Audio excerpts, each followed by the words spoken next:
Allegiance. I pledge allegiance to the flag of the United States of America and to the republic for which it stands, one nation, under God, indivisible, with liberty and justice for all.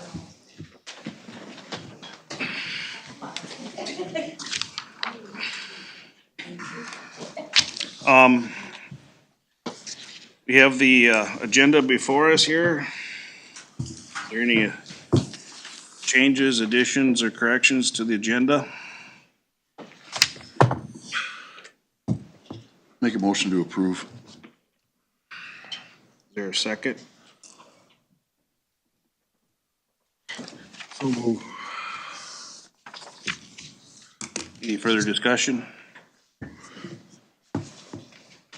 If not, all those in favor signify by saying aye. Aye. Opposed, same sign. Approval of the previous minutes from the board meeting of July 15th. Are there any additions or corrections to those? So move. Second. Any further discussion? If not, all those in favor signify by saying aye. Aye. Aye. Opposed, same sign. I'll abstain from that, being I wasn't at the meeting. Okay. Now we'll have public comment. Anybody who would like to make a public comment, now is the time.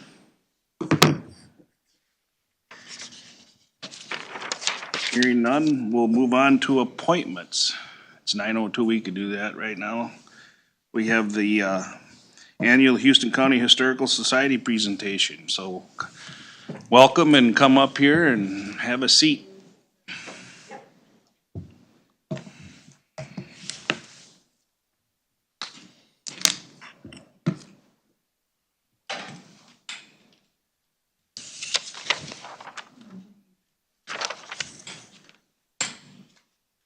I've gotten old on the job. Yeah. We've all gotten old.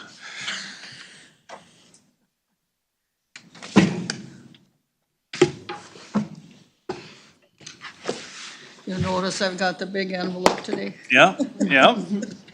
Good morning. Good morning. Morning. First off, I want to thank you, the Houston County residents and commissioners, for your continued support. It is so greatly appreciated. We've had a good, busy year.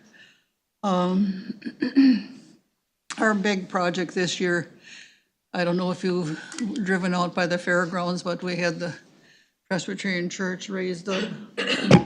And it was, the floor was arcing inside and pretty unstable, and the foundation was not good, so we had to put a new foundation under it, which was expensive. But it had to be done, or else it would just fall down, so. Our other project is we've been fixing our sidewalks so that they're more safe for people walking on them. And we now have, we put in new doors on our research center, and we also did this on the new museum. We have automatic doors now so people can get in better and so they don't fall down. So in the fall, at our annual meeting, we're going to dedicate our new addition. It'll be 65 years since the society was formed or reconstructed. It was started actually in 1949 for the state centennial, but it fell by the wayside in 1960. It was reorganized, and we started with about $40, and you can see what we have accomplished in 65 years. So it's a great facility. I'm going to have Deb talk a little bit about our country school project. One of the buildings up there is the country school, and we're fast losing residents that went to country schools, and so we've already had a blurb in our newsletter every just to anyone has memories they want to share, and we're collecting them, and they're arranged in a Norfolk Township. And so every school, there were 105 schools at one time in the county. country schools, but we're continuing to collect stories. So if you know of someone that went to a country school or has a photo, it's fun to get them all in a complete collection. So that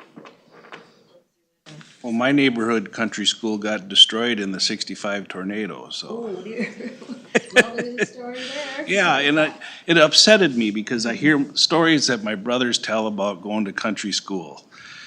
And I never got that opportunity because, in 65, then everybody went to Houston. But they always have great stories because they would they'd sit on the older classmates' lessons, and they'd learn from that. It was, Yeah, oh yeah, yeah. and then there was stories of them, sneaking out the back door to make your way home real quick when they shouldn't be or whatever, so, and they get in trouble and, It's fun to hear all those stories too. And I remember south of Caledonia here that there was a big discussion about where it should be placed, and one night it got moved from one place to another place without people knowing about it. So there was Yeah. a lot of different shenanigans going on. My big country school remembrance is when I was 6 years old, sliding down a hill and through a barbed wire fence. Oh, Yeah, no. yeah. Wow. So, Forever. but it was a great experience. I think it was good having inter-age groups in there. The kids love to go in the school when they come visit for tours and stuff, and they're, Yeah. amazed by Oh, you remember the Wilmington They are school there? disappearing. Mark Rask, or one of the Rask boys moved down and living in it? Yep, yeah, a lot of them turned into houses or Yep. garages or shops. Yeah, the one in Mount Prairie is turned into a residence, Sure. and Nice. the one in Store Valley is still in really good shape. I know Paul Hagelin kind of takes care of that one. Yeah, I think but- we've had pictures of that. Yeah, So yeah, if you even know what happened to them, it's nice to know what happened. mm-hmm. Yeah. Gather all that information that we get. That church in Dorchester is beautiful. Oh, yeah. You see that? Yeah, we have one on our property and we're kind of bringing it back to, it needed some work, so we're doing that now too. So there's one in Perkins Valley that's been restored, so it is happening somewhat, Yeah, I see you've been fixing that one up by yours place there, yep. yeah. And we put up a lot of new displays for the fair. I'll have Janine Hush do, this is one of our newer directors. My job a lot is to put up new exhibits. This year, we've changed out quite a few of them. We have an exhibit on all of the big bands that came to Caledonia and Houston and different areas. We're gonna have a display of a fabric called paisley, which was an old fabric that was woven, started in India and moved to Glasgow, Scotland. And we have displays of new acquisitions that people have brought in this year. We're going to have vintage clothing from the 1950s and 60s, which you should enjoy. Allison, did you hear that? Yeah. Yeah. And a number of other ones. We also are going to be holding our second tea at the museum. And that is an afternoon tea, and we'll have all the crumpets and variety of teas, and it's open to the public. And so if you need a ticket, it's $10. Thank you. Saturday at the fair. Saturday at the fair, yeah. So come visit the fair Yep. and the museum. Thank you. Thank you, Janine. As you know, we are not asking for any more money, but like we say, we can appreciate your continued support. Do you have questions for us? Anybody have any questions? You're doing a nice job. Great job. Yeah, I think you guys do a great job, and we appreciate what you do for the Historical Society and keeping it going, and It's amazing how many researchers we have coming from across the country and the emails we answer and a lot of research and visitors, and yep. So it's really grown into a fine organization. Yep, yep. So, And I think knowing that it's all volunteers, we have a pretty good base of volunteers, but we can always use more people to do a lot of, we're trying to move all of our paper files onto the computer. And Dwayne St. Mary does the majority of that right now, but, you know, when you start 2025 and go back to 1969, it's gonna take a while to digitize all those files, so. We're always looking for people that can do that kind of work. right now, we have about 20 people that come in quite regularly, a lot of them, about 10, 12 come in every week, and so we're pleased that we have so many talented people that are willing to share their time and talents with the society. That's good, yeah. When they come in the main museum up top, and then they come and then they go around the corner, they go, wow, you know, they don't know that it's that big. It is, it's amazing. A lot of good work. I assume you still have to turn away stuff from people that wanna donate because you just don't have the room to store it all and Yeah, especially uniforms. uniforms, yeah. Yeah, people are cleaning out their closets and they got these old uniforms and they hate to throw them away, you know? So, yeah, that's, Yeah, that's a good thought, because we do try and check back on our files to see if we have, you know, one of those items. And so sometimes we do need to say, you know, we already have that in our archives and we can't, we are running out of space. Right, Wouldn't think so, but it does take a lot of storage to Yep. keep all this stuff in the appropriate boxes and things. yep, yep. Thank you. Every time I've come in, your staff is really helpful. I've always been amazed at how many volunteers that you have at a given time. Everybody's working on a different project or together, and it's just been very much appreciated. I've done a lot of work on my home and researching the history, and so Houston County has been very helpful with that. And I think just keeping up with the obituaries in our county is a big Yeah. big project. And there's 2 people that work on that every week, at least 2 people, and sometimes 4 people. So it does take a lot of time to keep all that current and up to date, so. We need, at fair time, we need 60, 65 people because we have all those shifts for 4 days. Yeah. In the February, we have a Valentine party for them and give them a little treat for Nice. doing Helping that. out. Maybe some of you would like to volunteer in your spare time. Yeah, just stop out and visit us, you know, Monday through Thursday, 10 to 4, so. and we don't only have genealogy files, we have files, cooking files, so it's subject files, so I bet you can come in and find just about anything Yep, that has to do with the county. yep, That's great. yep. Very good. Well, any more questions or Keep up the good work. Yeah, thank you so much. Yep, thank you. thank you for, Yep, you bet. Well, my grandkids, as soon as we walk in the fairgrounds, the first thing they say is, "Are we going to the schoolhouse?" I know. Every year, we've always gone to all the buildings that are open. Oh, yeah. It's always a must stop to go when you go to the fairs, to go over there. Oh, yeah. All right, thank you. All right, moving on. We have 4 items on the consent agenda. Any questions on those? I think, Go ahead. I think we should talk about 1 and 2 and 3 maybe. Not 3 so much, but 1 and 2 for sure. 1 and 2, okay. Brent, you wanna talk a little bit about that, or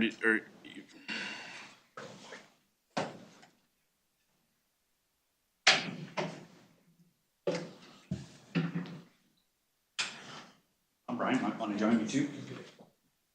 Sure. All right, get logged in here. So back in March,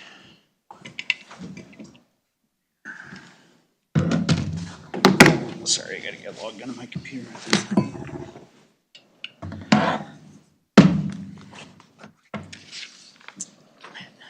Back in March, I received an email from Sheriff Swedberg in regards to the administrative assistants and their job description and a banding review. I think this kind of all stemmed from when we had a banding review done for legal assistants kind of prior to my arrival last year, and that their banding had changed and had went up. The legal assistants in the sheriff's office identified a lot of similarities within those positions and kind of a lot of things that they do that are very similar. And so they wanted that their job description to be looked at.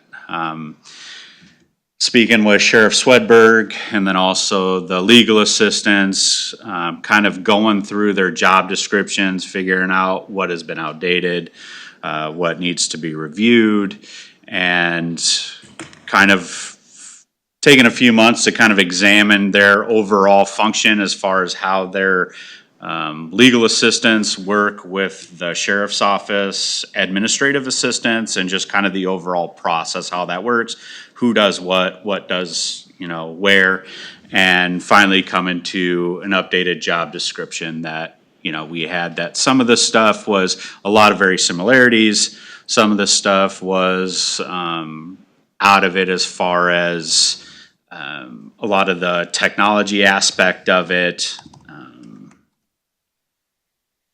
as well as just kind of some other things that the administrative assistants were doing that weren't in their job description. Last month, 2 months ago, I can't remember, came to the personnel committee, let them know that they wanted their job description back for reband and kind of look at the job description, got approval from the personnel committee. We updated their job description, put it in for a banding review, and the banding review came back from a B22 to a B23. So Brian, did you help with the job descriptions? I mean, who wrote up the new job descriptions? It was the ladies did the PAQ. Yep. And then also looked through the job descriptions after they did the strikeouts and add-ins. I reviewed it and then I sent it over to Brent for his review. Because, like for number 2 there, and this is not about the people that do the job. I'm just, that position there started out as a part-time. I'm sorry, I don't know when number 2 is. That Lauren? Yep. That'd be Okay. Lauren. Yep. And this isn't about Lauren, but it used to be a part-time position, only 8 hours a week or 14, I believe, was it? 14 hours, whatever, and Yep. it's turned into a full-time position. Correct. Now it's going to be a B23 position. And Spring Grove contract pays for half her position also. Okay. And also the difference between the 40 hours and the 14, half of it Carrie's salary, a portion of it is charged to the permit to carry money, which we're allowed to spend on the salaries. So really, Lauren's billed to the county Okay, is levied for. It's that's only good to know. 14 hours. Yep. She's handling all of the Spring Grove stuff, Brian? She's primarily handling all the stuff, correct. Again, I'm not saying 100%. Right, I mean, Yes. there's multitude of things that administrative assistant and law enforcement is doing. I mean, everything's changing. Correct. BCA has added a lot more stuff to us with CJIS, NCIC, et cetera, et cetera, et cetera. All of these things are adding up. And I mean, the audits are ridiculous. Yeah, our audit this 2 weeks ago was, I mean, hours and hours long with Carrie, Andy, and Mark Olson. Yep, and we went through the same audit. So, And they're very, now, the BCA is very, they have a lot of red tape they want you to jump through. that was very politically correct of you. It is unbelievable. I thought they were gonna try to make that a little leaner, or not so much, but They're being more strict, I believe. are they? I think, Andy Mildy would agree with me on that. Just the computer side of it is. And that audit was basically just for the, computer and compliance. So that means more work if they're more strict, is that what you're saying? Yes, the state, The stricter the state gets, the more work it puts on yeah, Counties, administrative yeah. assistants as well as ourselves. and which is Yeah, unfunded by the state. They just give us more work on top of it, or, Bottom line is the job descriptions were reviewed and the banding process was done, and this is what the banding process came back with. Yeah. Yeah, and then the last time, the last time the job description was reviewed was 2019, I believe, was the last time that job description was reviewed. And then back then, there was a banding changes with that position as well, just because of the, Yeah, it went up then, too. yeah, it went up then too. It was a B21 to a B22 back in 2019. And then this one obviously goes back to a B23.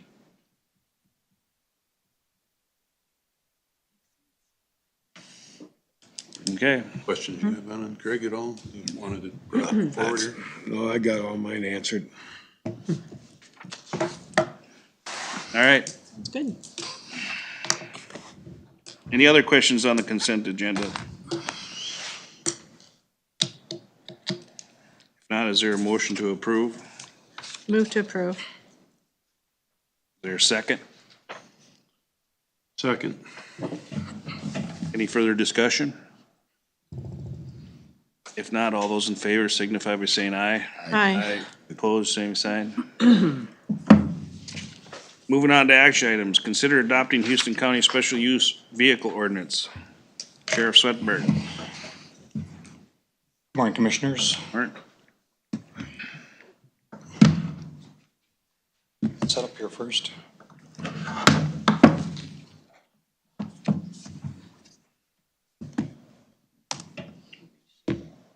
You can wait for that, get the password and stuff in.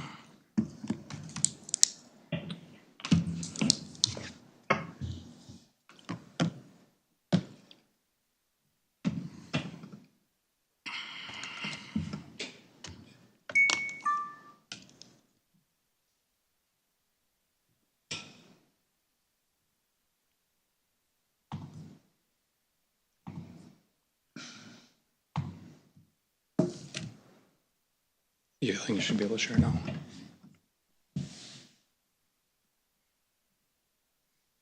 All right.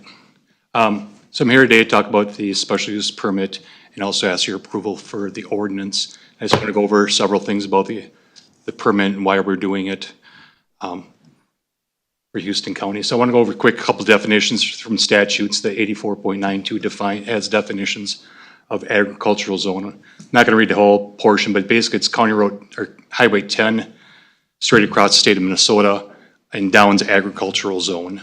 And then the agricultural use definition is agriculture related or for harvesting wood. Then the big one is a public road right-of-way. A lot of people, when they think about right-of-way, at least I do, is the right-of-way is the right side of the road, like the ditch area. But the state defines public right-of-way, road right-of-way is the entire road. So the one side of the ditch to the other side of the ditch, so the whole road. Center of the ditch to center of the ditch. Correct. Then all-terrain vehicles, also definition, is basically two classes. The class one is the four-wheeler style, the class two is the side-by-sides. Here's a picture just to demonstrate the agricultural zone. It's quite large of Minnesota. So it goes all the way from Moorhead to Taylor Falls and goes across, and everything down in the green or green colored is agricultural zone. So entire Houston County is agricultural, including the southern half. Why do we need it? The big part is statute, the 84.9.928 sub 1H, says that from April 1st to August 1st, you cannot drive a ATV style vehicle on county roads from that that time period in agricultural zone. So realistically, right now, you cannot drive a side-by-side legally on county roads. This law became effective quite a number of years ago, and I guess no one knew about it in our Houston County. However, the state law does allow counties, cities, and townships to make their own decisions about letting ATVs drive on the county roads. So that's where we're here today. So they're giving your own decision going if you want to let them be on the road or not. The ordinance for it to allow this says right in the ordinance that you have to have an ordinance and also has to have a permit for it. So we just can't make an ordinance to allow it. It has to be through a permit process. It doesn't define what the permit process is at all. So I'm trying to keep the permit process very simple and streamlined for people. Also in the state law, it does, which is nice, does require proof of insurance. So when you do the permit process, they do have show the insurance information. And it cannot exceed more than 3 years, which I am proposing also that the permit is for 3 years at the maximum length so it won't inconvenience people. The light blue area is a nice portion of it. The permit can get revoked if the people are driving not in a safe operation. So we do have that option right now. If we didn't have the ordinance, we could write people tickets for driving inappropriately or careless, but that cannot stop them from driving on the county road. I can give you someone 3 careless drivings on an ATV, but they can keep driving on it because there's no technically license for it. But this permit would allow us to revoke that privilege.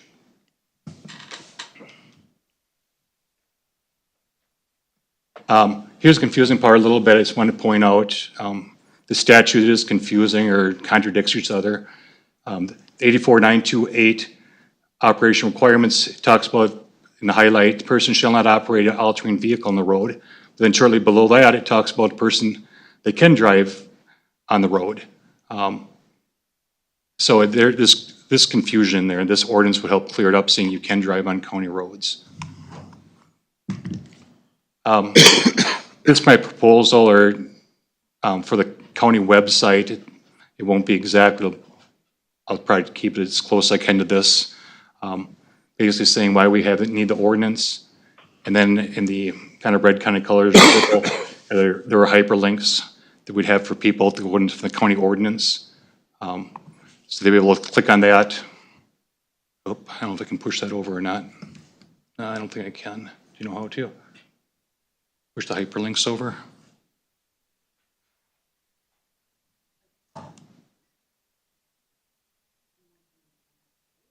It's showing up on the screen.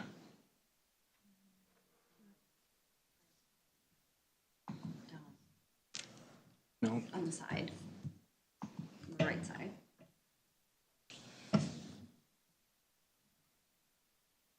There you go. No. Was there? It works. Was it there for a second? Yeah, it's there because it works on mine. Yeah, I don't know why it stopped showing. It's showing my screen. But either way, the hyperlinks will show you, take you to the ordinance on the county webpage. And then the one below it will take you to DNR regulations. Below that's ATV permit online, which we just have a hyperlink for that. And let's see if I can figure out how to show it to you.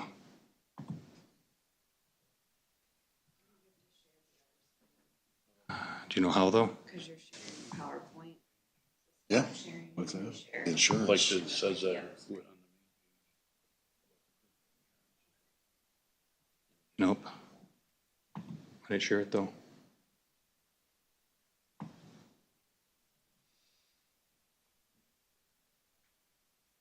Where's Andy when you need him? I know, exactly. Either way, you guys got in your packets. It's here. Yeah, it's in your packets there. So it's real streamlined. Just all you gotta do is check mark what type of vehicle you have, your name information, your vehicle, your current DNR registration number, insurance information, policy number, driver's license, then the date you submit it. And I'd like to, if Andy is able to, once people submit this online, they get some type of record back or email back confirmation. So they can carry that with them right away. So they can submit, they get an email back, and 1 minute later, they can go jump on their side-by-side and go on the road until we review it then. If it's a Friday or something, or Friday night. So we're not gonna use no stamps then? We're just gonna have an email go back to them and keep it in their cubby hole? Correct. It'll be, in the packet there, the one last page is the permit. So if a person has a side-by-side and an ATV and a golf cart, you can check all three boxes and that permit will be good for all three, or is there? I prefer it to have separate, So, just because if your registration changes. okay, so it'll be three, you'll have to fill out three applications then. Correct. So this is a PDF, so all you'd have to do is save, put your side-by-side in, hit save, and then change it again. Okay. Your ATV, hit save. So it's very minimal stuff you have to change on it, if you have multiple things. No fee, right? Correct, there's no fee, no stickers, it'd just be, they'd have to carry the email with them, either paper copy or on their phone, or at least remember their permit number. So we can pull it up, and realistically, if someone says, I got a permit, but I totally forgot everything, we can look out by their name also. You're not gonna be out there enforcing it anyhow, are you? We'll be enforcing the laws as we normally do. Well, I mean, I'm not gonna tell you that we're not enforcing laws. I know where you're coming from, I understand. That was rather impressive. He was on his toes today, ain't he? Oh, my goodness. So you'd call Houston It's showing on County here, but I just Special, or wanted the you'd go on the hyperlinks. computer then, and you do the Houston County Special Vehicle? You can go right to Houston County website Website and and get- pull it right off there. Go right off there. And literally, you could do it on your phone on the side of the road. And it would take Yeah, absolutely, if you, maybe 5 minutes of your time. Okay, I just wanna know, so if people ask, if they have to come here, or if they can do it online or whatever. One of the things that I got asked by a couple of the very big enthusiasts is they didn't quite understand the right-of-way, and they looked at it where it talks about center of the ditch to center of the ditch. It was attached right below in the manual to 15-year-olds, 16, 17-year-olds, and they thought it applied to them, but then you go a page over and it shows again the right-of-way, and what they were all missing was the agricultural from April 1st to August 1st. So when we say that the water was muddy on the language that comes from the state, it was very muddy, and they now, those enthusiasts are very much for the ordinance to go through simply because it They wanna be allowed cleans- to use, to it run. cleans up the state language, which is a mess. So, there's a way I can control it on that screen itself, not my screen. Not working properly. That's fine. On that screen. We have that pamphlet. You have it, it's in Yeah, we the, got it in our packet here, I got the. Uh-huh.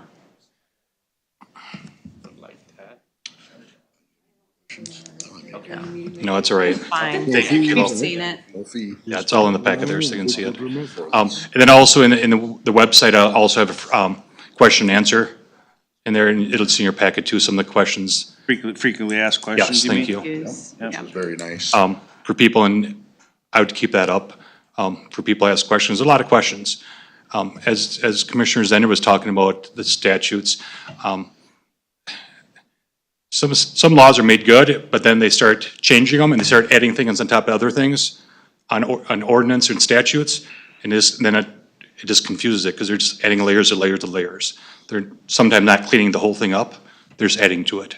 So one of the things on this ordinance, whether you're having the insurance part on there, right now, you're not required to provide insurance? There's, So- correct. so that's- I mean, who are you gonna provide it to, first of all, correct, right? So if I'm 70 years old, I don't own a computer, can I get the license down here? Yes, I'd have it at our office, and if the DMV wanted to have it, because they do the registration right there, I'd talk to them about having it, There's a lot of Paper copy older right people there. that go on these rides and they don't know how to run a computer and. right? Let me ask you about the DMVs? insurance again. So if somebody is enforcing this and they pull over a driver, they don't have to have insurance? Is that Right right? now? Yeah. There's nothing, Now, if you're gonna go out and buy a $28,000 machine, one would think that common sense would say to have insurance on Right. it. But Yeah. there are people that don't have insurance on it. Well, and like I mentioned before, sometimes your insurance policy doesn't cover driving these on improved roads. That's what mine says. It's for unimproved roads, the way the UTV is built for. So, I mean, you can get that, but I just didn't realize that you didn't have to have it at all when driving it. So even farm vehicles, you don't have to have them insured? No, you can't, I do. Yeah. I mean, in the eyes of the law, I'm talking about not personally to recover the cost of a wrecked vehicle, but, No, there's different policies for different situations, and Yeah, I have one yeah. for mine for farm use, yep. okay. I'm You just, can get, some homeowner policies Mm-hmm. have, like, for instance, my skid loader and four-wheeler were under my homeowner's policy. Yeah. My, right. my four-wheeler was $97 for a year. So I mean, it's reasonable. Mm-hmm. Yeah, yeah, I'm just surprised You that should you have don't have insurance to on your produce machines. insurance, yeah, because I A thought lot you of had ones to. that got the ag, listed, they put that on their farm insurance. Sure. Okay, right, and this ordinance doesn't apply to ag use at all. It is for recreational use. So ag doesn't change at all. It isn't gonna change for the egg Correct. sticker permit. So going back to the application process, you mentioned that DMV is gonna do this. I'd like to have a conversation with them. I have not talked to him yet. Yeah, cause they have enough on their plate Right. right now. I think this should go through your office No, I agree there. exclusively.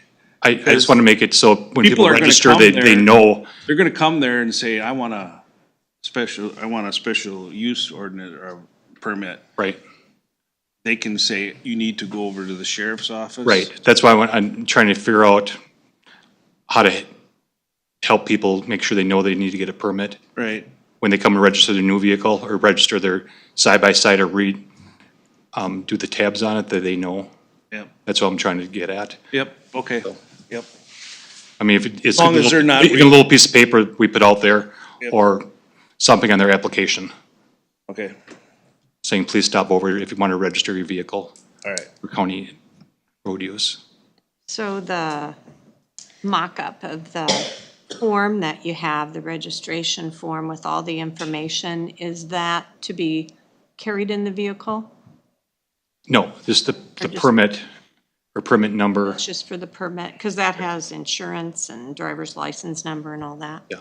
So you'd have to submit a copy of your insurance, Okay, not just your number. I'd have to see your actual card like you do at the DMV. So it can just be a scanned copy or just a photo from your phone. That would suffice. Yeah, correct. A lot of people nowadays they don't carry a copy of Yeah, I their know. insurance, they just have the app for it. Your fishing license is on the phone and. Yep, everything is nowadays. So going back to the ordinance, I had a question about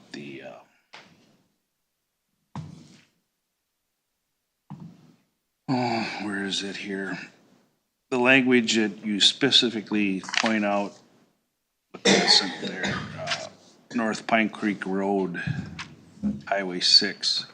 Correct. Why is that in there? Because the county road up to that point is, I can't tell if, it's either 40 or 45, I can't remember. So that short distance from, 40. is it 40? Thank you. From, to North Pine Creek Road, that is 55 right there. So it's 100 yards, maybe 200 yards, I can't tell you. It's a short distance. So if people want to drive their golf cart to the golf course, we just need to have that short section to allow them to do it. Otherwise, they can drive on County Road 6, very close to the township road to get the golf course, but then they legally can't. Okay. What's unique there is they actually widen that all the way. You're talking from Town Hall Road to North Pine Creek Road. Correct, yeah, there's an extremely large shoulder area. To the Pine Creek turnoff. In a right lane, right turning lane to Plus the right North turn Pine lane. Creek. The county did a nice job when they redid that section there years ago.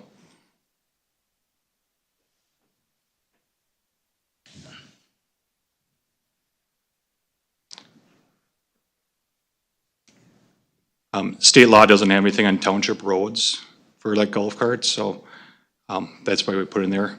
A township would have to make an ordinance against it to not allow those type of vehicles. And to my knowledge, there's no township that doesn't allow.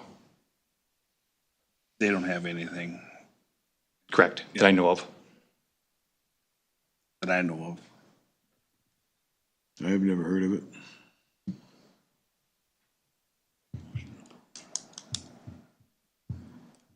So they have to have a, am I reading this wrong? There's gonna be no requirement for an SMB sign, right? No, Because we don't have speed limits or nothing like that. correct. I know in Iowa they do. You buy by posted speed limits and laws. Yeah. Oh, right, yep, right, yep. How I'm fast just, does yours go? yeah, because Alma Key, I think They did put it, yeah, ridiculously changed. low numbers. Yeah, I mean, it'd be smart for people to do it. Why wouldn't you just put it on there? Spend a couple dollars for the slow moving vehicle sign and just have it on there. Yeah, but you better not be going over the speed limit on that because. Oh, correct. You get pulled over for going too fast with that Correct. SMB sign on. Using a slow moving vehicle sign, there is technically a speed limit for that. And I can't tell you off the top of my head what that speed limit is for the slow moving vehicles. 35. Okay. I mean, I was down in Dorchester this weekend and there's probably more side-by-sides on the side of this road than cars. Because they were stopped to the bar and restaurant there, even though Wings isn't open. No more. Cook the last chicken. And it's, I mean, also with side-by-sides, I mean, not a lot of people, some people don't like it, but if you look at side-by-side people, they're extremely friendly, waving at people, socializing. I mean, it's a good thing for your community also to allow this to happen. I think we see firsthand in Caledonia, the amount of, people that are on side-by-sides with friends and everything else that are running, and they do spend money here. So again, I've said this before, but I'm gonna say it again. Side-by-sides are really taking over where snowmobiling was 20 years ago. And that was a big industry, tourism and snowmobiling, and we just don't get the snow, so the side-by-sides are kind of taking over. You see it all over the states, and Wisconsin is making a killing off of their trails and everything else that they have. It's a good thing, so. Right. And by not having this ordinance, you're really hindering a lot of Maybe, we can only hope. businesses. Blow the dust off the old Polaris. Well, Spring Grove, they're pretty much all golf carts over there. I mean, that whole town, that's all.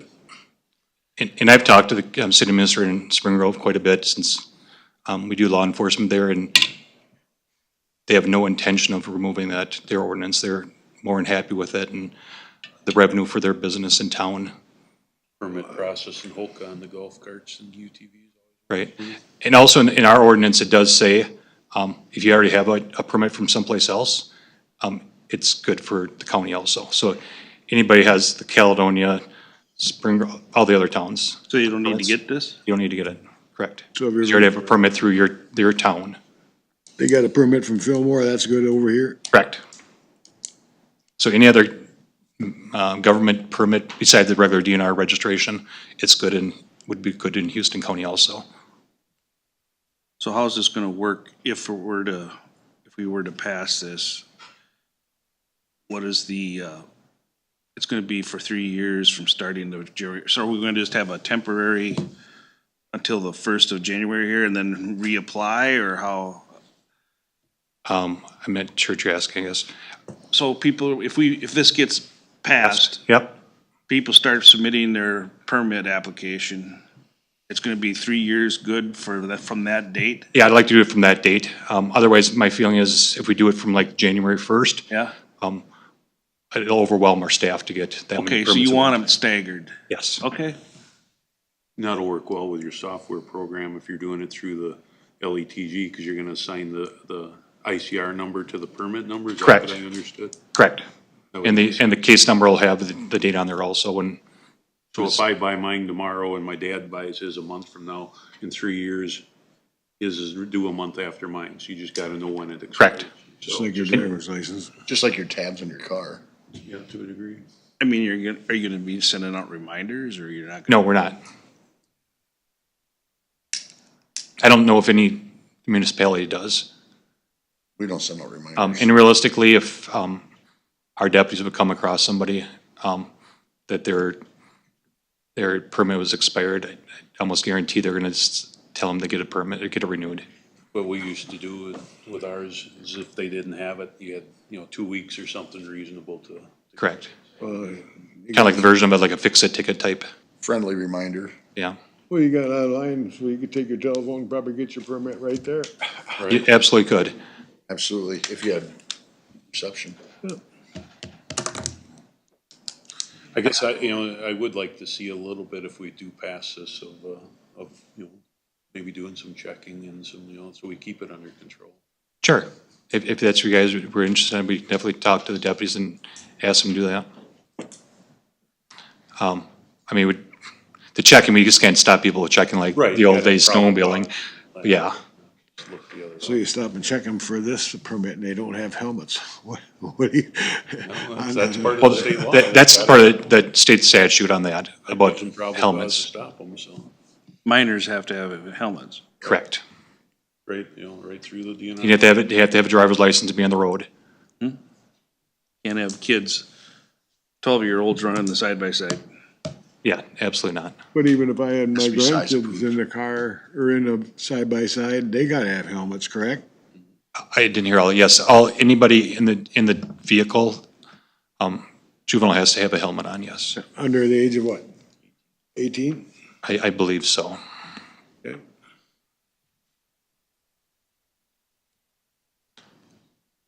Any other questions at all? I'll just let you say that Fillmore County and Winona County both have ordinance, side-by-side ordinances, so we're the anomaly that doesn't have an ordinance in our area. I'll make a motion to approve the special vehicle ordinance. Motion been made, is there a second?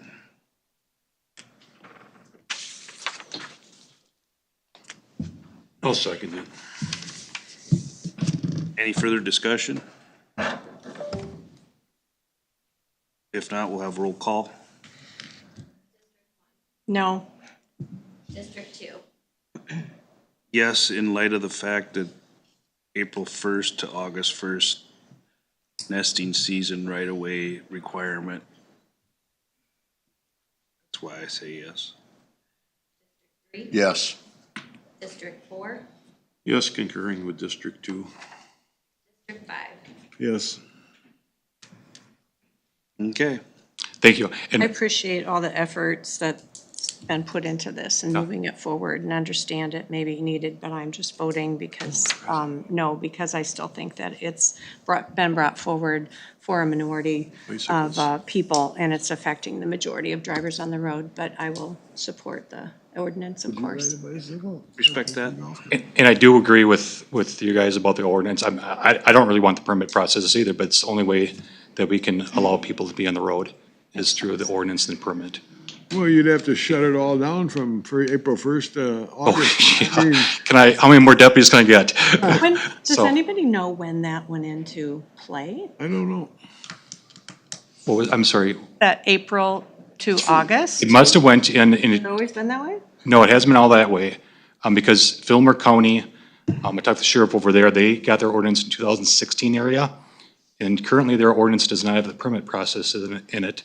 And the sheriff was not aware of it, that the law changed since they made the ordinance back in 2016. I think Cindy that was asking about the DNR? nesting, Oh, I'm sorry. DNR that probably the promoted April 1st to okay, August yeah. 1st, and I think right. that's been around for a while, but I don't think it's been like 60s, 70s, 80s, 90s, early 2000s. It's been around a while. It's been like in the Okay, 2000s. I know it was always an issue for mowing the road ditches. Yeah, that's what I believe it was intended for. I Yeah, think that's where that came from. yeah. But it was just, The hatching of, Nesting Nesting. Correct, that's what I think it's just worded incorrectly. hatching, nesting. And I also mentioned something also. I know La Crescent has their National Gravel Bicycle competition. It's September. That's good though, because in their proposal of the event, they have 4 side-by-sides running on the roads. So hypothetically, if they had their race right this very second, their 4 UTVs would be technically legal on the county roads. Technically 15 seconds ago. Sure. Well, then you better make sure they got a permit then. Well, they do from somewhere probably, and it doesn't Yes. matter. Well, I mean, you got another Absolutely. ordinance. got Yeah, you another- don't want to divide law by the, Yeah, way to go, tough guy. Proud of you. all right. Thank you. Down. And there, just a reminder too, there's no fee to this, right? Absolutely no fee. It'd be very minimal work for our staff to do it. Okay. If they do it online, it'd be a piece of cake. Correct. All they do, our administrative assistants, all they do, take that permit, verify it, and then put it into it, basically make a case file for it, and then email a person back. And everything's on a template, the permit itself, so it's gonna change the name, the permit number type thing. Works good. It's very easy. Good work on that. Thank you. Sheriff Swedberg. Thank you. Good work. All right, moving on to number 2, consider approving 2026 Wildcat fees as recommended by the Wildcat Committee. I like that name, Yeah, doesn't that Wildcat sound like a Committee. fun committee? That sounds like a wild committee. Wild, yeah, just wild. And actually, the committee meeting was last week, and Polly and Brian and Greg and Dave Melbestead, Dewey Severson was Dewey here? Severson, and Justin and Jenna from the park were there. There was discussion regarding the fees for 2026 because the lottery for the seasonal sites will be held in September. So the committee went through the various fees, and we had done some increases last year in the fees, which we feel actually really didn't benefit the park, so we'd like to update some of those fees. There is an increase in the seasonal sites. Sites 1 through 8 are kind of the prime sites, so they're going from $17.50 to the amount that's shown on there. $22.50. $22.50. $500 increase? And the other seasonal sites will go from $17.50 to the $2,000. That still does include the $275 electrical deposit. The meters are read at the beginning of the season, at the end, and then the cost for each site is allocated from that $275. And if they used more electricity, they're billed. If they didn't use that, then they receive a refund. And, yeah. So the monthly rate is staying at the $550. The weekly rate was $350. That's going down to the $275. Just to encourage more weekday campers, because it's fairly empty during the week. We did lose a few of the people in the back who, stayed for a few months at a time. So we're trying to get that back. But the monthly rate's staying the same though. No, the monthly rate is changing to $275, isn't it? Looks like 550 for Monthly is monthly. $550 per month. The monthly, no, the weekly. The monthly is staying the same. You're talking about. the Weekly is weekly that you 275. The want. weekly was $350. It will go to $275. So you're trying to encourage the weeklies to come back. Short term. Please, and, yeah. Trying to get people there during the week. When's the last time these rates had changed? Last year. Oh, last year. Oh, okay. So they're updated annually. And the electric sites per night, it had gone up to $60 per night, which is really unrealistic for Wildcat Park. So we dropped it back down to the $45 a night, again, to encourage more people to come in. Is it often full? Is it usually full? 4th of July was full, I think, wasn't it? I don't think any of the weekends have been full. Okay. Haven't been full yet. So you gotta buy a permit. For what?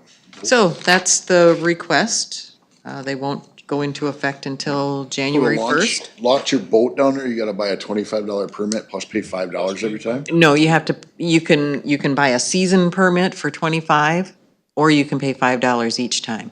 It says $5 daily fee and 25 season pass, is the way it's typed out. Should be or season It pass. should be an or. Or, Yeah, it should be, well, I think that's what it said last year was and. No, so it should be or. I was just gonna say, wow, Not and. $25 plus every time I take my boat down there. another 5. It's a good thing I don't have a boat. $30. Yeah, Everything that should, else it is, should say or, and the non-camper overnight parking fee is the same. the same. So if you launch your boat and you're spending a weekend on the sandbar, you should buy an overnight $5 pass for your vehicle, is what that's saying. Non-camper.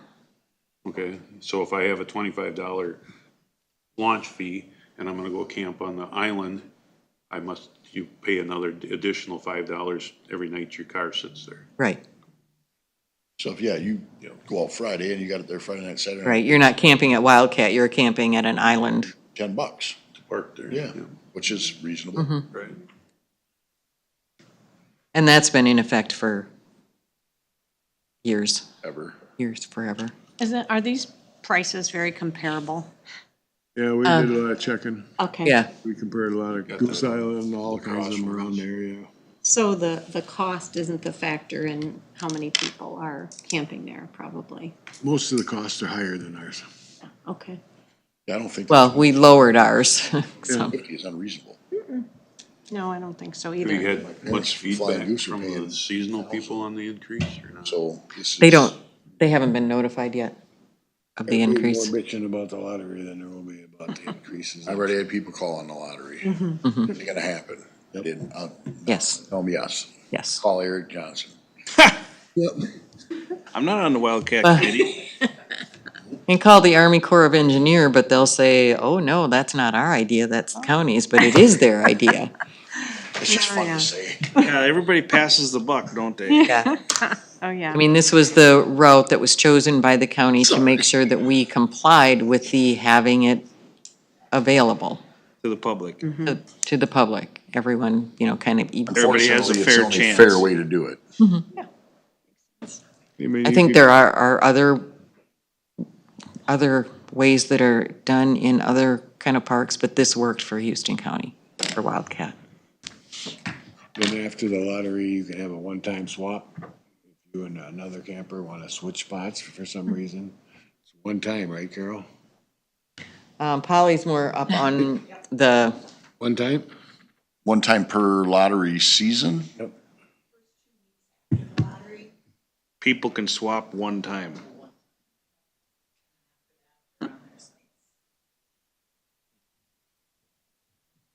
So, my only concern, and maybe I'm overly concerned about, the $500 increase on seasonal, that doesn't seem too unreasonable to everybody. I mean, Well, if you look at well, what it other was camp- actually Dave Melbestead, the seasonal camper, that suggested these rates. oh, good, we can blame that seasonal. on him. Yeah, we can blame him. Fact that it's $100. The whole bill is for 5 months. So $100 more for. I get that. So you break it down per month, it isn't as bad. Sounds like a lot, but when you get it down to monthly, it ain't. Yeah, makes sense. All right, Plus the spots. I don't think that, again, that amount of money is not unreasonable. okay. Well, I'll make a motion to accept these new price, or new, fees. I'll second that. Any further discussion? All those in favor signify by saying aye. Aye. Aye. Opposed, same sign. All right. Moving on, approving payments. I see we got a big bill from Brunig there. For rock, I'm assuming. Are we all done with Rob? Brian ain't here, huh? Is that the final bill, or we got more coming? If you didn't approve a final, which you haven't, then there could be more coming.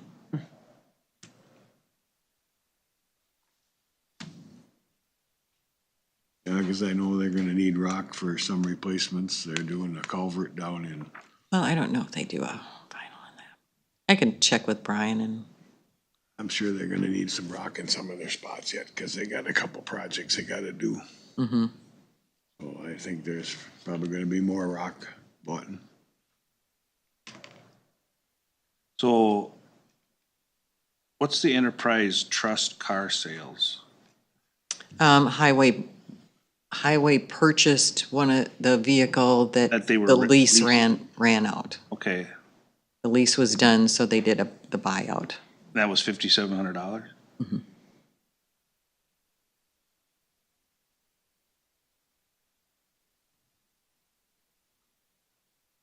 That computer forensic services That's the grant. grant, that's To the paid county with the attorney's grant office. money, right? Yep, okay. Yes.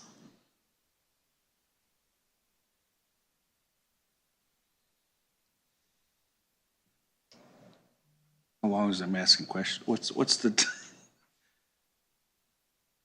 trimming systems? Is that a, Triman Systems, that's actually the county recorder's land shark program, Okay, all right. or that's their subscription? their indexing system for all the documents, Okay, and the documents, scanned documents.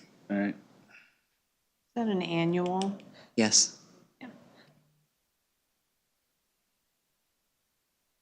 The lacrosse glass and overhead door, is that for the doors at the highway shop? Possibly? I would assume so. Yeah. The sheriff. Sheriff? Or the other doors, or would be at the sheriff's office. I don't know. I think it was the highway department that needed an upgrade on theirs. Yeah, we approved the update of the Yeah, they had a new, yeah. push button, I Yeah. saw that, yeah, automatic doors. yeah. That made it a little easier. Okay. All right, Yeah, it's the automatic door openers. Are they installed already? I would assume we weren't must be. paying. Paying for We're 'em. paying for them, they better be installed. They a better bill. be, I better go down there and try them, see if You they better go work. try them out, Greg. Is Hopefully they work. Motion to approve. there a second? So move. Any further discussion? Not all those in favor signify by saying aye. Aye. Opposed, same sign. Move on to this discussion items, administrator updates. Carol, you got anything? No, just that the budget reports are out. We had the finance committee meeting. Kurt's going to give you an update on that, and looking at establishing a capital, actually utilizing the capital improvement fund or capital fund that was set up for 2025 to make sure that we look at different things there. Kurt will expand on that. We did run out of time. We were going to talk a little bit about the Able Building and looking at some information that's been received, so we'll schedule a time to do that. I talked to her about it. Budgets, our plan is kind of to have the finance committee go through them and then present to the board and have the department heads available. Okay, And we'll see what kind of effects any of the legislation changes have made on budgets, which, I don't know, I still haven't been able to find the CPA certification. In the preliminary, we were down $50-some thousand. and since then, supposedly that wasn't gonna change, I hope but it we haven't seen the proof of that yet. Right. Yeah. Okay, thank you. My update is, last week I talked to Attorney Sue Bublitz on the, possibility of having a public hearing on the opting out of the rifle season for deer hunting. She suggested that we should have public hearings on that, doesn't necessarily need to be just one, but, could have multiple, but she was gonna look into it some more too. Since then, it was in the paper our discussion last week, I've had some calls from people opposite of what we heard last week on public comment. And I've been doing some digging too, and I've come to learn that this doesn't go in effect until 2026, the rifle season. So I guess what I'm asking is, and thinking is that we should maybe take our time here and try to, let's see what the DNR rules are when they come out with their rule book and gather all this information in before we proceed with any action. Who runs the county's website, online? Is that you, Allison? Andy. And That's it? Andy. does. Okay. I think it would be very important that we would put that on the county website, and that will be something that I will be leaving here and taking to my city, is that it does not go into effect till 2026. Because otherwise, I will guarantee you, people are gonna be out with rifles this year when it's not legal. So I think, again, state rules are very muddy and very confusing to people.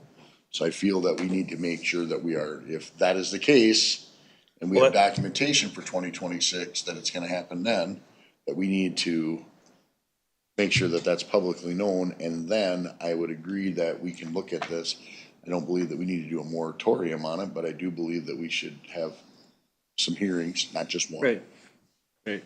so can we include that in that message? Because if we have something on the website that just says that doesn't take effect until next year, then it sounds like we're not opposed to it or I am- not questioning it. Well, I think this is something the DNR should be. I was just gonna say, as a DNR safety instructor for 38 years, every year the DNR comes out with their rule books. Right. For everything from hunting to fishing to ATV to snowmobile. I sure wish people would read that. That's where you get the correct information. Yep. Yeah. Yep. And I don't know if we want to delve into that area as I a don't know that county. It's our bailiwick myself. but- Exactly, yep. I mean, your idea is a good idea, Kurt, I understand that, but I think we're crossing over in what, it's the DNR's responsibility to make this known. But it does not hurt for us in the mind of safety. Agree. You know, if DNR puts out a press release into this, addressing that effect, we could share that on our website. We could have a link Right. to what they have, but I get, Right. understand what Kurt is You might even be able to make a saying. link that goes right to the DNR handbook. Right, Right. yeah, just not have to recreate all Yeah, their information, Yeah, you we just could- link it. We can talk to Andy about Why couldn't we put providing something that on link. Like on right the to their website handbook. and that, and saying, we would like your opinion on the high-powered rifles? Couldn't they make a comment on the website? On that, yes, but as far as, What the rules are? what we rule don't- we're yeah. gonna post makes, how do you choose? Where do Yeah, you draw the I line? agree there, which Yeah. one you're gonna choose, but it'd be nice to know what their opinion is out there. Oh, yeah, At I've been this getting point, phone we calls have on to opinion. support, Why? whose opinion you're talking about? About other people that, that maybe don't hunt and live in the Oh, country. yeah. they wanna give some input. Yeah, I mean, if I'm living out in a wooded area, I don't want high-powered rifles, cause they're gonna be in my house. I'm sorry, I got 2 shells in my last house, so. I mean, we gotta have a little safety here when we're doing this. We can't be just rules and rules. The DNR wants you to sell license, Correct. and, they're gonna do whatever they can do to sell licenses. And I think we gotta protect our own county. Well, I think, people that hunt should abide by gun safety rules. I mean, when you, is that funny? Yeah, it is. It's hilarious. It shouldn't be because, like Bob said, he's been an instructor for many years. What's the first thing you tell a kid that when you shoot a gun and you pull that trigger, you can't get that bullet back? You do, huh? And you need to know what you're shooting at and what's in the background. And that rule goes into effect for any kind of weapon. I shouldn't say weapon, hunting, rifle or gun, shotgun, handgun, anything. So, I mean, it's just common sense, Eric, do you gun deer hunt? handling. It's not about you. Do you deer hunt? Yes, I do. Okay. Not very often, but I have gone deer hunting. Sure. And the people that you deer hunt with, you trust them. Yeah. Absolutely. The group I hunt with, I trust them. It's the other group on the other side of the fence that we have troubles with. And from the enforcement point of view, I talked about this. I've been to a house with bullets in it that destroyed a family heirloom that you can't ever get back. Because common sense would say, you know what you're shooting at, you do this. But there are those people out there that literally see that deer and the adrenaline goes up and they don't care, they're whacking away at it. And unfortunately, those people are out there in Houston County, in Fillmore County, in Mower County, where have you. They're out there. That's what I'm concerned about for safety. So the rule book can say whatever it wants to, and it can have, and he can stand there until he's blue in the face and teach these kids that, but they're not behind the trigger when the 30 pointer comes flying out at you. I mean, you know, I'm making light of it, but I am because It's I dangerous. rifle hunt. Very I rifle dangerous. hunt and Yeah. I've been in different countries and in different states and up in northern Minnesota. And I can tell you that having a bullet whiz by your head is not cool because somebody's an idiot. And that happens. I get that. Fortunately, it happens with slugs. And Absolutely it does. It doesn't matter what kind of gun. You're That's gonna- what I'm trying to make the point. So. Anyway, You got a so 12-year-old, you know, he goes through this rifle safety and all that. Well, you're out there, your first time deer hunting, and you're on a drive, and here comes this big buck. Well, I was guilty of it. I probably shot 20 times and never touched a deer. But I didn't care where I was shooting either, because I was 12 years old and didn't know nothing. I mean, Like, you're gonna have a lot of I that. think now if you have to have a mentor, you have to have somebody with you when you're 12, right? I don't know. 10 and 11 and 12, you can take the class. Then you go to the tree stand yourself. all broke down in the rule book. It's all in the rule book, that's a fact. Well, this is the type of things we need to, I agree with you, it's something we shouldn't rush into. We Right. really need to take our time. yeah.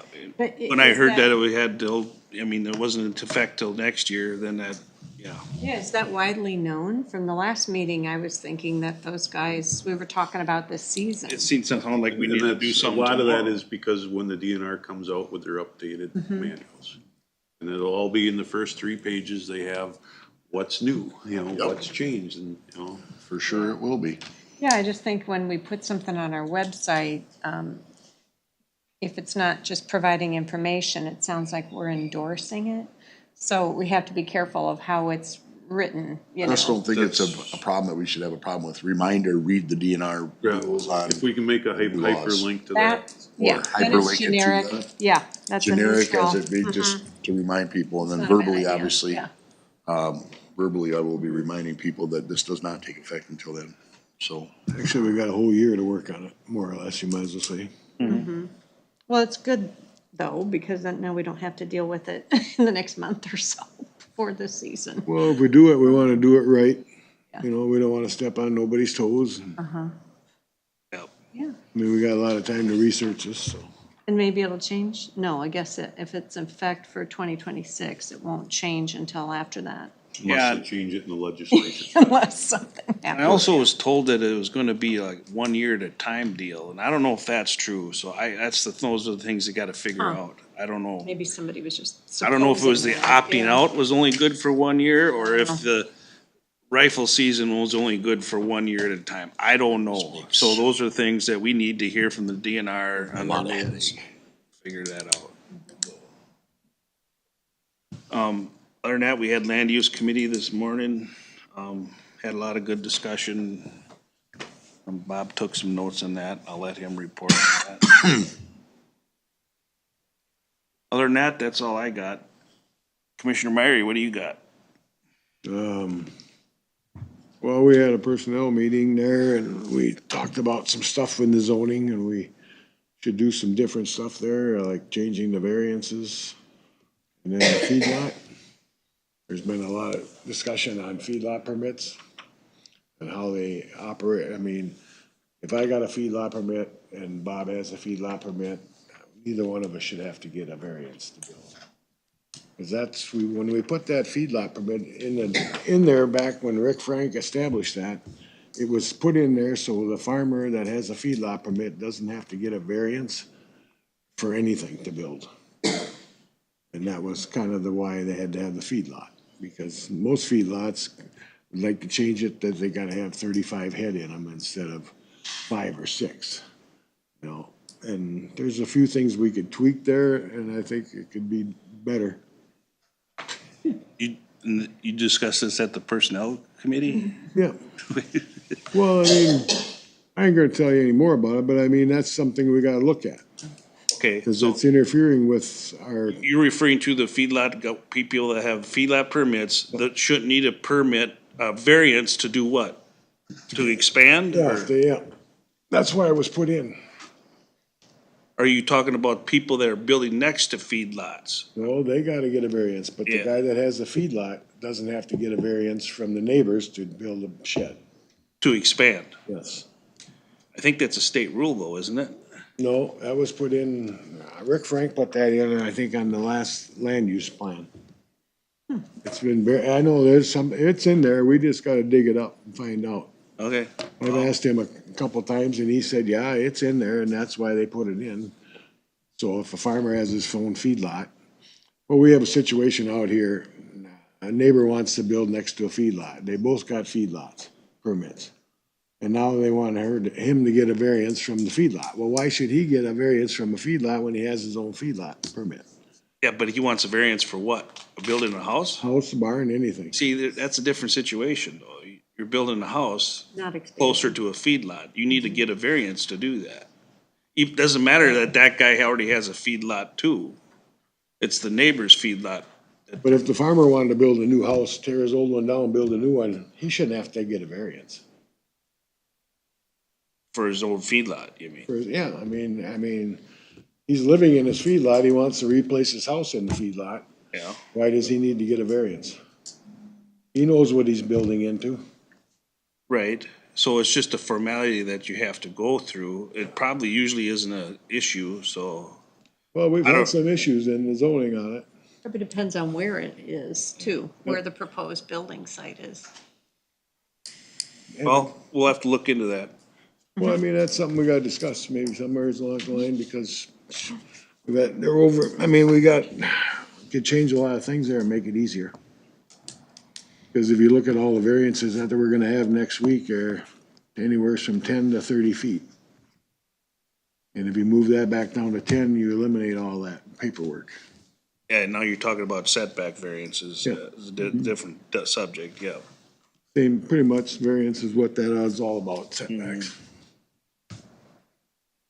I know that comes into play when you build somebody wants to get a permit to build a new shed.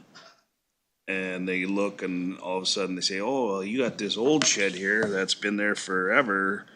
It's 20 feet off the property line. You need to get a variance for that before you can get a permit for your new shed.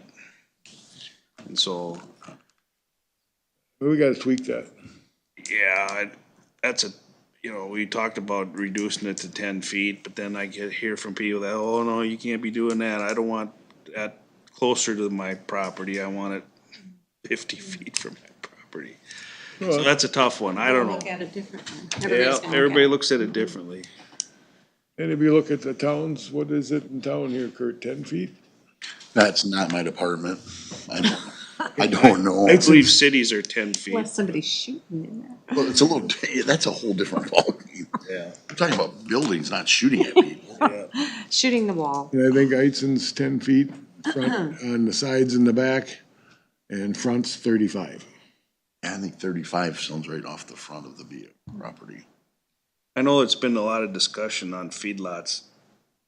People getting variances to build closer to feedlots. And then when the zoning board, the Board of Adjustment grants the variance for that person to build closer, then they turn around and say, okay, now what are we gonna do to protect these guys with feedlots? Well, maybe you shouldn't give them a variance to build closer to the feedlot. That'd be one way of doing it, but you kind of, that's there for the reason for let somebody else, but they need to know where they're building and what, that they're next to a feedlot. But I do get the concern about protecting the guys with feedlots because, hey, they were there first, they had a feedlot permit. Now these people are creeping up closer to me. That's an issue too, so. Well, we're gonna see more and more of it. That's just- Yeah, So we gotta get that straightened up somehow.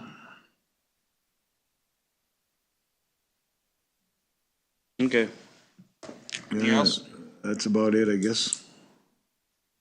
Commissioner Schultz, you were gone, so. I was gone part of last week, but my phone definitely, picked up some messages. When you got your phone working again, it was full, huh? It was, yeah, thanks to Andy, with the updates, but, on our land use, meeting this morning, all the departments are kinda on track, kind of a quick point, tomorrow, Brian brought up that they're gonna be doing the project in La Crescent, where South Sixth Street and Elm Street's gonna be probably closed and detoured, and if it runs late, it'll be running into Thursday, so that'll affect our county road that runs through the city. Assessor's office gave us an update on some, changes that they're gonna have in the, on how land is classified and between different agricultural uses, so there might be some adjustments to people's, property taxes in the future there. Other than that, everyone's pretty busy with their normal day-to-day. That's about all I got. Commissioner Zender.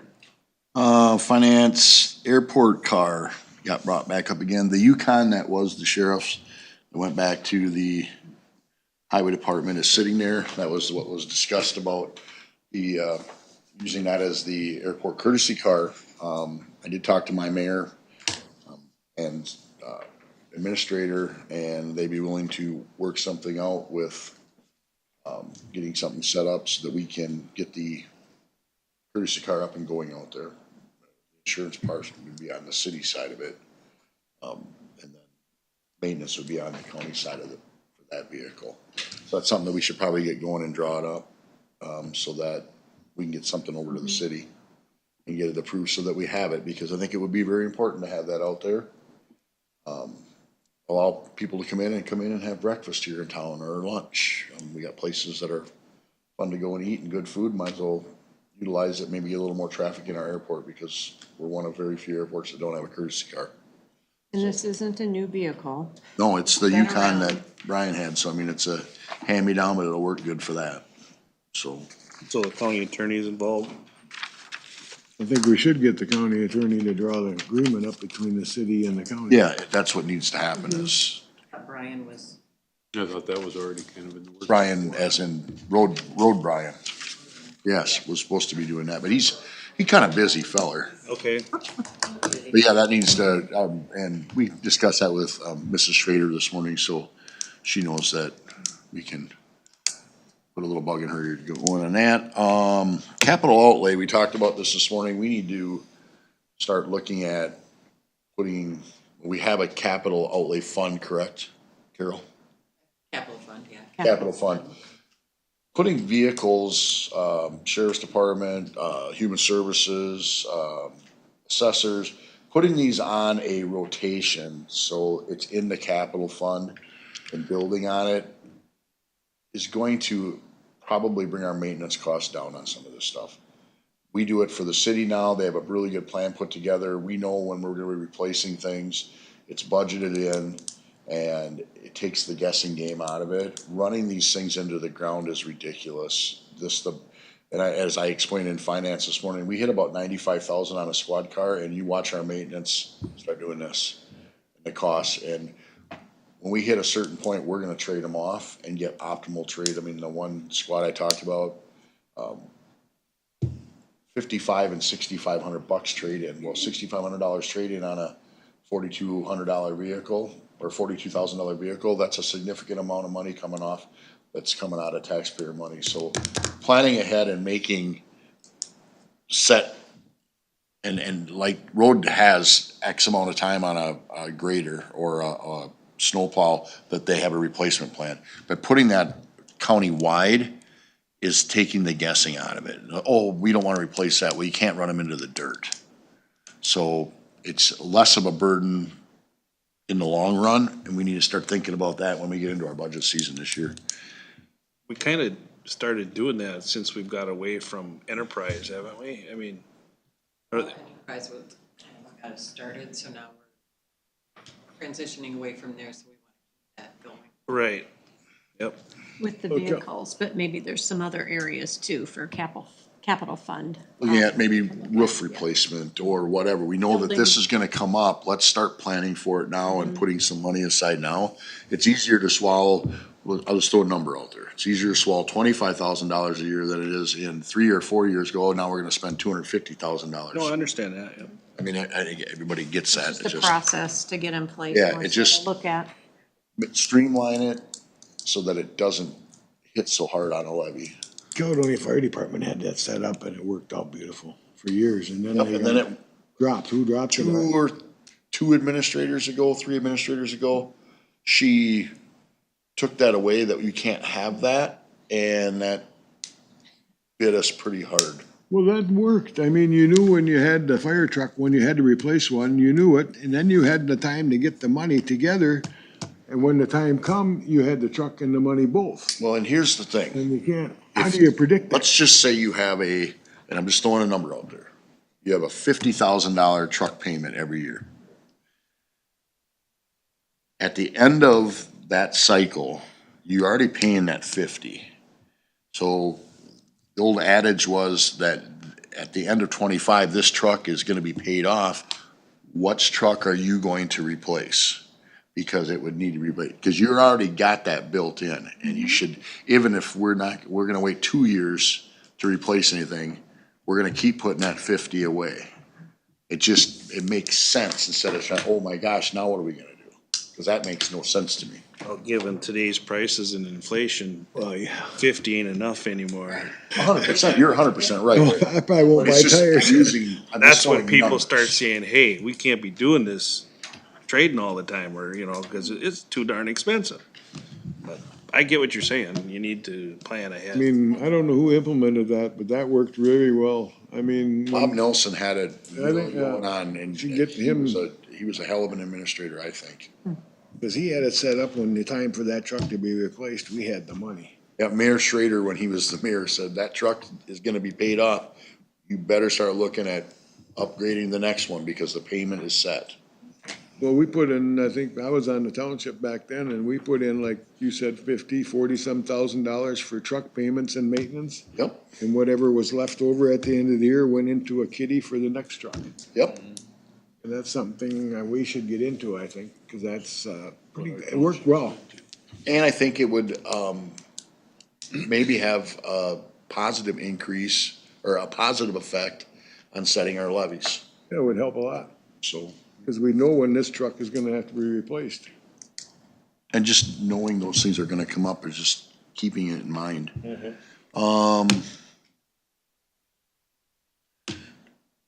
Contract. That's, it for right now. That's it? Yep, Okay, thank you. Commissioner Wright? Let's see, I started off with another Board of Health meeting last week for updates, kind of confirming what John's group, we talked about at our community health meeting last week as far as the proposed cuts with SNAP and some of the other services and what that means for like eligibility, coordinator work, and which is interesting, because then I heard the same thing at Hiawatha Valley Mental Health Board last night when we were talking about, what those requirements are, and that the administrative needs, a lot of recording and documentation could be doubled, that amount of work. So, and also it's going to slow down some of that processing for individuals that are on some of those programs. So that's all in the works right now. Last week I attended the USA Cycling press conference, Since then, you know, they talked a lot about how they're coordinating, that group is coordinating with La Crescent and the La Crosse or the tourism area, but also it came, we had an eye-opening experience about the townships not necessarily being completely aware of what's going on. So that message then was sent out to hopefully have them get some information to the townships. EMS is working on it. It's kind of unfortunate because those type of groups and those events don't bring in any benefit of like cost covering for EMS and all of that, the services that are supporting that. So that's something that I'm looking into a little bit more so. Hiawatha Valley Mental Health Board, they're moving forward and actually have some drop-in sites for counseling in Caledonia, and they also have some of the other ones in Wabasha and the other counties that they cover. But so you'll hopefully be hearing more about that in the future and those services that they're offering. And then, let's see, Finance Committee, as Kurt mentioned, we were talking about how we want to go about looking at any interest that we have in with the Health and Human Services and the buildings that we are interested in, the needs that we have there. Also, I have a Selco board meeting tonight, so that'll be You'll be busy. more. Yeah. Yeah, just a busy week. It's just interesting to note that when it comes to that gravel cup thing where Sheriff Swetberg stated that he'll have overtime with his officers to patrol that. So Yep. this is gonna increase costs to Oh, the yeah. counties and township. Come again? He sent out an email on that, but we don't know about that yet. You haven't heard nothing back on that? Because I had talked to my people about maybe having an extra officer on also, even though the closest they're gonna be to town is 32, but we would certainly help out with any issues that the sheriff's office had, because we do work well together, whether it's in the county or in the city, as far as that goes. So we haven't heard back anything on that yet. It's definitely a county event, and that was, I think, another thing that was brought up after that by I think there's just commissioners, that there needs to be more communication with the rest of the county and the townships. that, and I just felt like there was some implied that you're just gonna do this. Applied assumptions. Yeah. Thank Yeah. you, applied assumptions that the sheriff's office, Caledonia, police, La Crescent Police, so on and so forth, we're just going to do this, and that's how it was. And it's like, that's not how it works. Yeah, it would have been better. We don't have 800 police officers where we can dedicate 100 to this. It would have been better before their press conference to have included the townships and the people at the county and the law enforcement and EMS. Is the posse getting involved? And have them all in communication before they went to the press. And to acknowledge that at the press conference as well. It's just not a La Crescent thing. Yeah, and I even talked to the amateur radio group, Yep. I mean, they had volunteered and they haven't heard anything back yet either on how they can be involved. And it's, the event is in September, so. Yeah, and it's gonna be for 2 years too. Coming up, There's yes. it's gonna be held next year too as well. Lots of lessons learned this year for next This is year. a 2-year deal, huh? Yes, they're I mean, committed it's a- to 2 years. I mean, this is a big deal. Well, it's kinda like that big thing in Walk On where they were on that, what's that bike ride? What's Oh, Ragbri. Ragbri. About the same thing, ain't it? Pretty close or different? This is competition. I mean, this is, Serious, That's a- this is That's serious. a fun ride. there's some people that are gonna have big name sponsors chasing them, just like the Tour de France. I mean, these people qualify to go to the Worlds, and where did they say the Worlds is? Is it in Yeah, I don't know. I don't remember. Switzerland this year, or Yeah. Sweden, or something over Some there? really high Alp Yeah, I very think it's Sweden or fortress. Switzerland is Ride. the national, Yeah. or the world championships. It's somewhere over in Europe. I mean, this is a Yeah, and- qualifier. I mean, it's a big deal. The competitors are I already know, out I'm there aware, now so. testing. Boy, I don't know if you routes and drive. Track, yeah. If you look at your map of the prospective route that they've got set up, just go for a Sunday drive. You're gonna come across bikes, cause they're already pre-riding it. Just like a bass tournament, they're They pre-fishing. practice, there's gonna be practice. Anytime I go through Freeburg, there's always bikes down through there. They're all practicing, And I think you're gonna get more and more as we get into August, you're Oh, gonna yeah. get a boatload of them. They were riding in the downpour that we had. That was Oh, the yeah. day of the press conference. And Rain they or were sh- all gonna rain go or- out and try the track, and I was in this much high water, Yeah, it trying to rained hard walk that through day. my car, They were gonna but have it out at the bike bridge, didn't they? And that rain kind of put a squash to that. But yes, yeah, that, it was inside, but it was still, that, keeps the dust down, they said, so. well, I think it's Winnebago Township, they got, it's gonna be huge, cause they're gonna be on two of their roads. And if this is in just September 20th, that's when the chopping season is. And I hope we don't run, I don't hope we don't run into something like that, because I know the farmers aren't gonna stop chopping. It's an issue. Get out of the way. I mean, you know how Myers run, and, I mean, they come through Heights, and if you're on the road, you better get the hell off the road, because. Well, I'll tell you what, if that happens, I would like you to be the one to represent all of us and telling them they can't chop that day. You wanna come to my funeral? So, to your point on, SNAP benefits and federal situation with Yeah. cuts and stuff, isn't there a AMC, I've been trying to find it in my email, an AMC, training or not training, but an update on what it's gonna detail? When is that? Yeah. Yeah, why don't you? Yeah, we They're started putting on talking, a- I don't think we mentioned it at our last meeting, but we started talking about it at our community health Yeah, meeting and last week. AMC is gonna put on a AMC has a Conference or- webinar webinar, that's it. on the 7th with regard to Medicaid. Yep, If you'd like, I can forward that link so that you guys can jump on. that'd be good. That'd be good. I have it It's, on my calendar. it's in my email somewhere, I just. I'll forward it to you when I get back to the office and it's real simple. You just click a button and register. I would do it soon because they did one for SNAP and it filled up pretty fast. They can have like around 300 people. I'm also gonna be in St. Paul the next 2 days for MAXA, which is Minnesota Association of County Human Service Administrators. So they had the SNAP one already? They had one for SNAP. They'll continue having these. And a lot of what we're hearing so far is it's really, whenever there's big legislation that's passed at a state or federal level, it takes a long time to sort out what it really means on the ground here. Right, that's gonna take some time. Right. So we're making projections about that, trying to get a sense of it.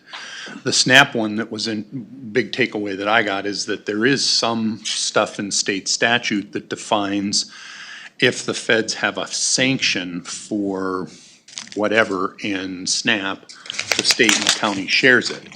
So part of the bill has states being responsible to pay for a portion of the food service benefit based on error rates. At our current state error rate, that would be about a 10% bill to the state for food service or food support benefits that are issued. For us, that'd be about $150,000, but statute in the state says we share that. How that works or what the state's gonna do, they're still kicking it around. So, what it means for us, a bit of the upside is that some of the SNAP things from a cost or revenue perspective aren't gonna start happening until the very end of '26. Some of the eligibility things will start folding in sooner that have an impact on the work that needs to be done. A lot of it is still, like the state was saying on the SNAP call, we gotta wait for USDA to tell us what to do. If the feds pass a law, the USDA has to give us guidance, just like if the state legislature passes a law, DHS or Department of Health has to give us guidance. What are the rules to do this? There's a lot of stuff with the state too, talking about the systems that we use, like Maxis and METS. are the two that are used for food and for healthcare. Will it support these changes? So lots to learn yet. Like I said, I'll be hopefully learning a little bit more in St. Paul at Maxa this week.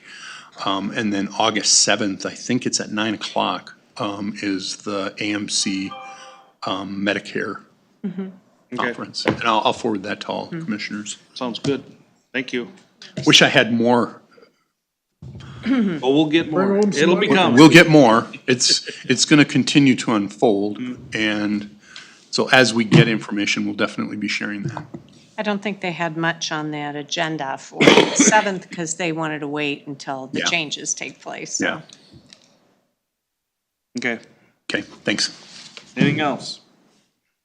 Is there any closing public comment? Hearing none, is there a motion to adjourn? So move. Second. All those in favor signify by saying aye. Fourth. You can pick wherever you want, Aye. Allison.